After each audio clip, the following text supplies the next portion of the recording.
balik ang balang dalawang Yan. Last question.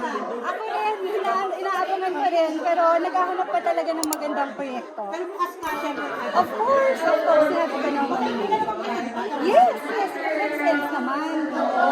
Kung sa communication niyo, nagkakausap pa kayo ni, nagkaka-update-update pa kayo ni Ate Juday, Tiklaw? Hindi. Pero ang alam ko natin sa Malaysia siya. Okay. Oo. Thank you sa kanila sa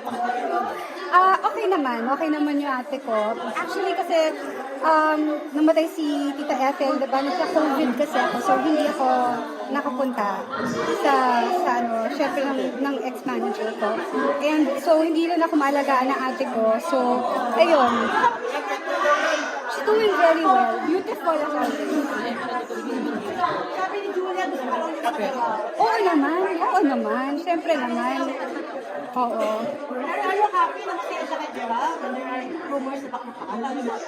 Bilang tita.